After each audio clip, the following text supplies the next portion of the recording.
ចិត្តឲ្យស្អមបងឈប់នឹករឿងកូនឡ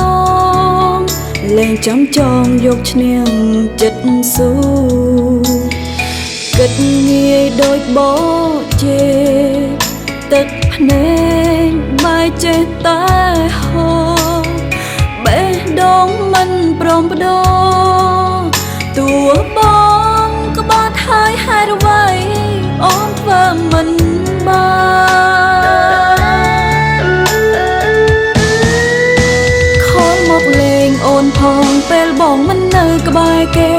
សូមត្រឹមតែបានឮសំឡេងបងក៏បានមិនហ៊ានខលបងទេខ្លាចថាអូននេះរំខានបានត្រឹមមើលទូរស័ព្ទយំនឹកដល់បងម្ដងបេះដូងស្ទើរហោះចេញក្រៅមិនអាចហៅបងមកឲ្យបានយល់ពីអារម្មណ៍ដឹងអូនលែងមានន័យអ្វីក៏លែងស័ក្តិសមគេទើបសំមនុស្សបងត្រូវការអូនត្រឹមមនុស្សបងលែងសា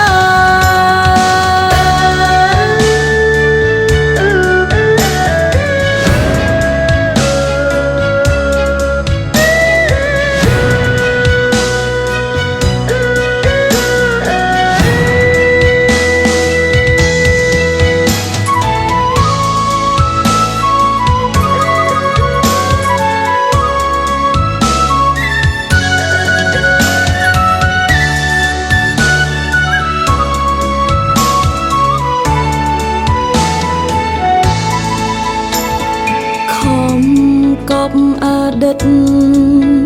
ប្រាប់ចិត្តឲ្យស្អមបងឈប់នឹករឿងកូនឡងលែងចាំចងយកឈ្នះចិត្តស៊ូគិតងាយដូចបោជេទឹកភ្នែកបែកចេះតែហូរបេះដូងមិនព្រមបដូរតួបងក្បត់ហើយហេតុអ្វីអូនធ្វើមិនបាន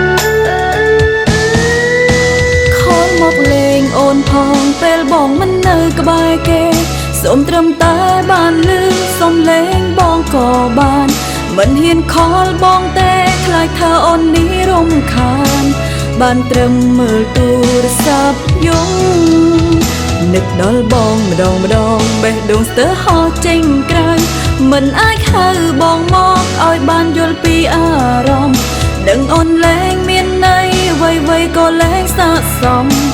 គេទើបសំមនុស្សបងត្រូវការអូនត្រឹមមនុស្សបងលែងសាខលមកលេងអូនផងពេលបងមិននៅក្បែរគេសូមត្រឹមតែបានឮសំឡេងបងក៏បានមិនហ៊ានខលបងទេខ្លាចថាអូននេះរំខានបានត្រឹមមើលទូរស័ព្ទយំនឹកដល់បងម្ដងបេះដូងស្ទើរហោះចេញក្រៅមិនអាចហៅបងមកឲ្យបានយល់ពីអារម្មណ៍ដឹងអូនលែងមានន័យអ្វីក៏លែងស័ក្តិសមគេទើបសំមនុស្សបងត្រូវការអូនត្រឹមមនុ